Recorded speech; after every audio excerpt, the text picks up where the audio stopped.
being disturbed, it flows directly into what we're talking about this morning and the ability to breathe.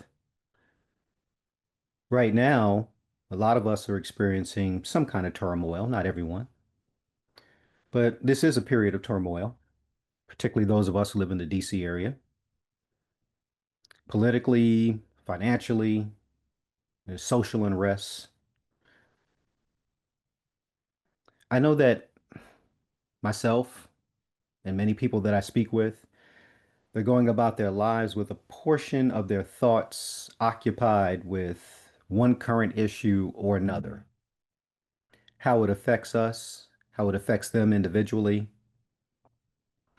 how it affects their families. And some of us, particularly folks here in this virtual room, are deeply concerned about how it affects the most vulnerable among us.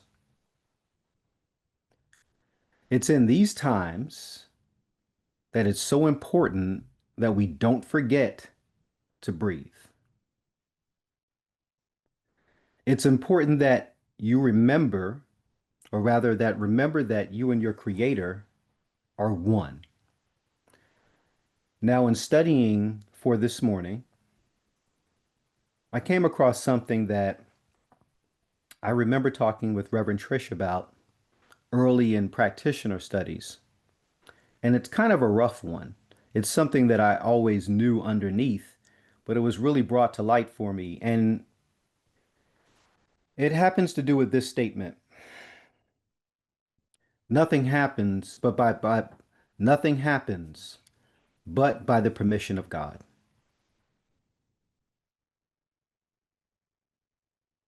In the study of the science of mind, we learn that God operates in this world through human beings. We make the best moves that we can in difficult financial times. We make the best decisions we can with the advice of our medical professionals when we're facing health challenges and the ability to afford it. We make the best stand that we can that best suits who we are during political turmoil. And in doing these things and studying this, it becomes really apparent that God is equally present in the very ones who are creating these challenges for others. That's that rough pill because we all are one. The person whom you disagree with is one with you from the same creation that you are from. You are one and the same. You are both drops in the same ocean. In Genesis 50, verse 20, it says, "But as for you, ye thought evil against me, but God meant it unto good, to bring to pass, as it is this day, to save much people alive." It's a little cryptic on how that's written, but this is an assurance. This is an assurance to us that the more loving, the more compassionate, and the more empathetic thoughts will ultimately win out. In Romans 8:28, it says, "And we know that all things work together for good to them that love God, to them who are called according to his purpose." This is describing the teaching symbol, which you may have seen in the science of mind. This is the teaching symbol in action. You see, when our thoughts and our actions are aligned with the highest good for humanity, when we commune with others, like here and now in this virtual room, we can bring about great change. But it's not just our thoughts. There are actions you may be called to do. That's if you are called to do them. For some of you, you're called to speak out publicly. The Creator speaking through you, as you, to spark a light in the mind of your fellow human being. Some of you create music. something that can stir the soul of your fellow human being, causing spirit to see the world, help them see the world in a different way, in a way that works for all. You may be into art, calling forth the necessary emotions to meet the challenges around us. And some of you are dancers. You love dance. And I always was confused about how does this relate to spirit? But over time I began to understand that through dance, it helps one lift their vibrations and create joy, and it's infectious. There's a historical story somewhere in Europe, I believe in Eastern Europe, about 1,000 years ago or so, where they had a dancing disease. Someone started dancing and they just couldn't stop, and everyone else started dancing. No one ever knew what created it or how it happened, but everyone kept dancing until they were all exhausted and fell out. But one thing I do know is that that dance was contagious. So in that same way, that positivity within you, that view of the world, whereas it can be a world that works for everyone, can also be contagious. So I am encouraging each and every one of us to do what is yours to do. Do not wait. Do the thing that Spirit is calling you to do.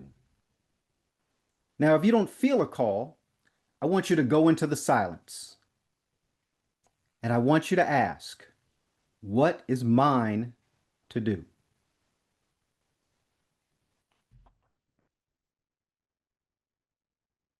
I'd like to share a story with you. It's not a story of good news, it's a story of bad news, but I think it's kind of funny. Death was walking toward a village one morning, and this man was up working pretty early, and he's walking out of the village, and he sees Death, and he gets spooked. He says, what are you here for? What are you going to do? And Death says, I'm going to take 100 people. So the man dropped his buckets, forgot about his work, ran back to the village, went to every single door, everyone he knew, and he's warning them that Death is coming, and this is Death's plan. But by the evening time, 1,000 people in the village died. The next morning, the man is heading out the village again and he sees Death. And he says, you told me that you were going to take 100 people. Why did 1,000 die? Death looked at him and said, I kept my word. I only took 100. Fear took the others.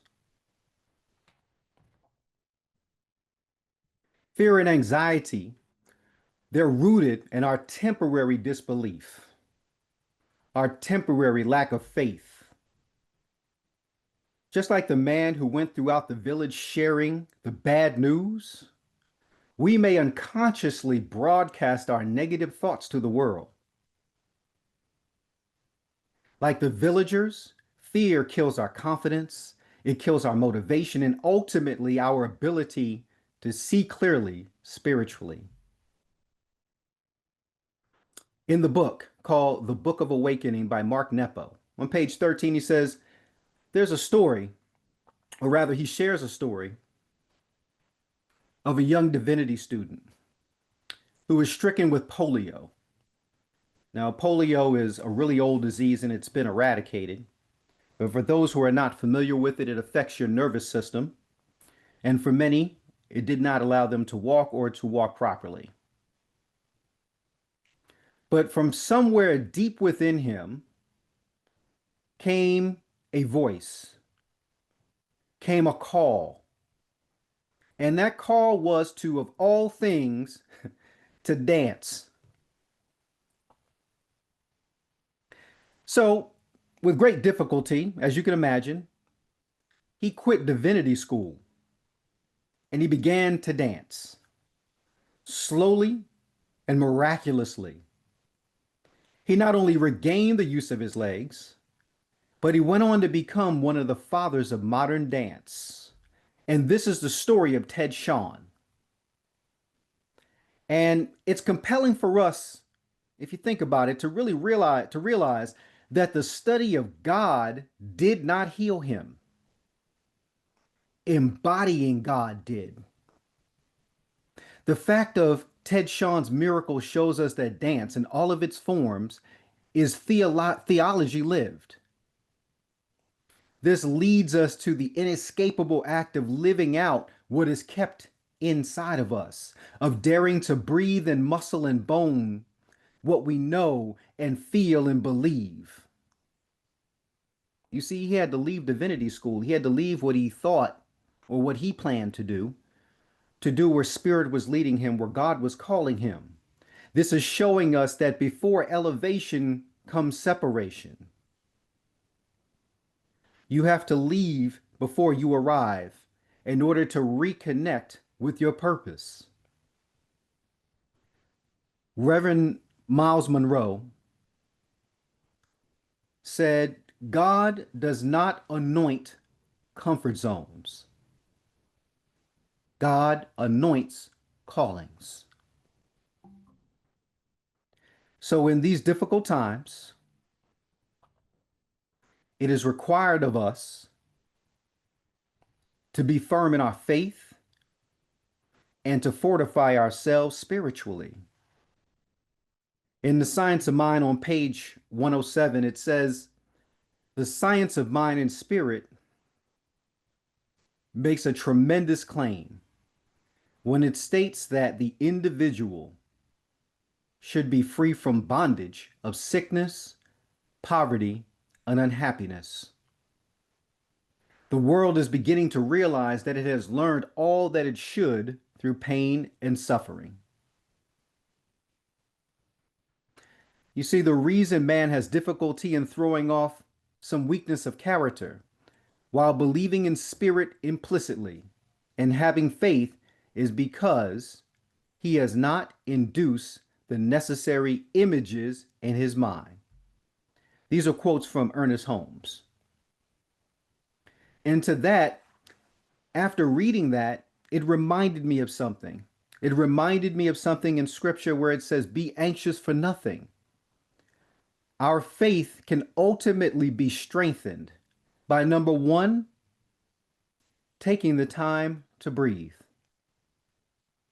Two, visualizing the end state. Maybe not for the world, but visualizing your own peace. And three, sitting in the silence and being open to commune with your creator. I wanted to address what was going on around us and not gloss over it. It's important that our spiritual study be not completely disconnected from the world in which we live. We want to be in the world, but not of the world. We know what's going on in the world so that these teaching, which we have, we can share either unconsciously and subconsciously with the world or in our conversations, by our actions, by going through the world and be not disturbed. So let's talk about that first step, breathing. According to Yogi, and excuse me if I get this incorrect, I spent some time trying to pronounce his name correctly, but it's Yoga Ramacharaka. In his book called The Science of Breath, he wrote this around 1904. He says, breathing may be considered the most important of all functions of the body, for indeed, all of the other functions depend upon it. Man may exist for some time without eating, a shorter time without drinking, but without breathing, his existence may be measured by a few minutes. Now, if I were to look at that spiritually, how long does that feeling of God's presence last? You know how you get up sometimes, you get up some morning and everything is flowing. You get up at the time that you designated you wanted to get up, and maybe you exercised, maybe you meditated, you prayed, you cracked open a book that you've been reading through for a while, and there's something inspiring within it, or you listen to some music, and then you begin your day. You have laid your path out and you feel great. You feel the presence within you. That's the presence that I'm speaking about. And if I look at what the yogi said a moment ago, if I look at that spiritually, how long does that feeling of God's presence last when you are breathing in the daily news, the social media, the negative conversations of others? In his book, he actually goes into the exoteric and the esoteric theory behind breathing. Now, of course, that's beyond the scope of this talk this morning, but I encourage you to visit his book. For a more updated and expansive study of breathing, I recommend The Breathing Book by Donna Farhi. I think I have those here actually. This is a really old book, The Science of Breathing, and The Breathing Book. And this one is even replete with pictures, which is really nice because it takes us through all the different ways that we can breathe more fully. And I encourage you to dive into that because it has a pronounced effect on your consciousness. In a moment, we're going to go through a breathing exercise, one that I commonly do before going into meditation, but there's so much more behind it. While breathing, visualize breathing in spirit in the way that the biblical Adam was created. If you're not familiar with the story, God took some dirt, fashioned the dirt, made man, breathed into his nostrils, and he was alive, according to how it is written in Genesis. And it actually says in Genesis 2:7, and the Lord God formed man of dust, of the dust of the ground, and breathed into his nostrils the breath of life, and man became a living soul. There's a lot behind what is written there. But the question I have for you is, how do you feel when you're breathing in an uplifting book, a talk, music, art, or you're dancing joyfully? How do you feel? I want you to imagine that moment. Imagine something you've read recently, how it really just inspired you and that great feeling that welled up within you. In this verse, the dust represents the physical form. It's a reminder that ultimately we are truly spirit. Every time we inhale and exhale, it is a reminder that this suit that we wear is temporary and that we are truly connected with all of creation. When we are in the silence, we symbolically breathe in inspiration and knowledge that reveals superior understanding and fortifies our faith and reveals our calling.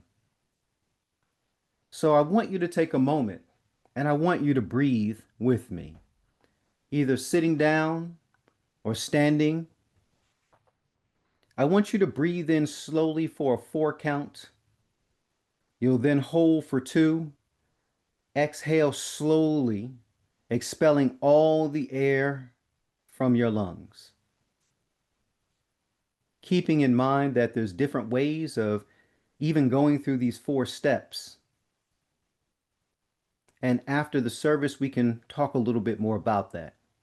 But let's take a moment and just breathe.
In this sacred moment, I remember that God and I are one. Though the world may appear to tremble in unrest, I stand still in the knowing that divine intelligence governs all things. Nothing happens outside the presence of God. Every circumstance is an avenue through which spirit expresses itself for good. I breathe deeply, and with each breath, I draw into my awareness the life-giving presence of spirit. As I inhale, I breathe in peace. I breathe in wisdom, and I breathe in strength. As I exhale, I release fear. I release anxiety, and I release doubt. I affirm that all things are working together for good. In my life, in the life of my loved ones, and in the world, my faith is not shaken by appearances. It is fortified by truth. I act when called to act. I speak when spirit moves through me to speak, and I rest in the silence which restores my soul. The breath of God moves through me now, renewing, inspiring, and awakening me to my purpose. And so it is.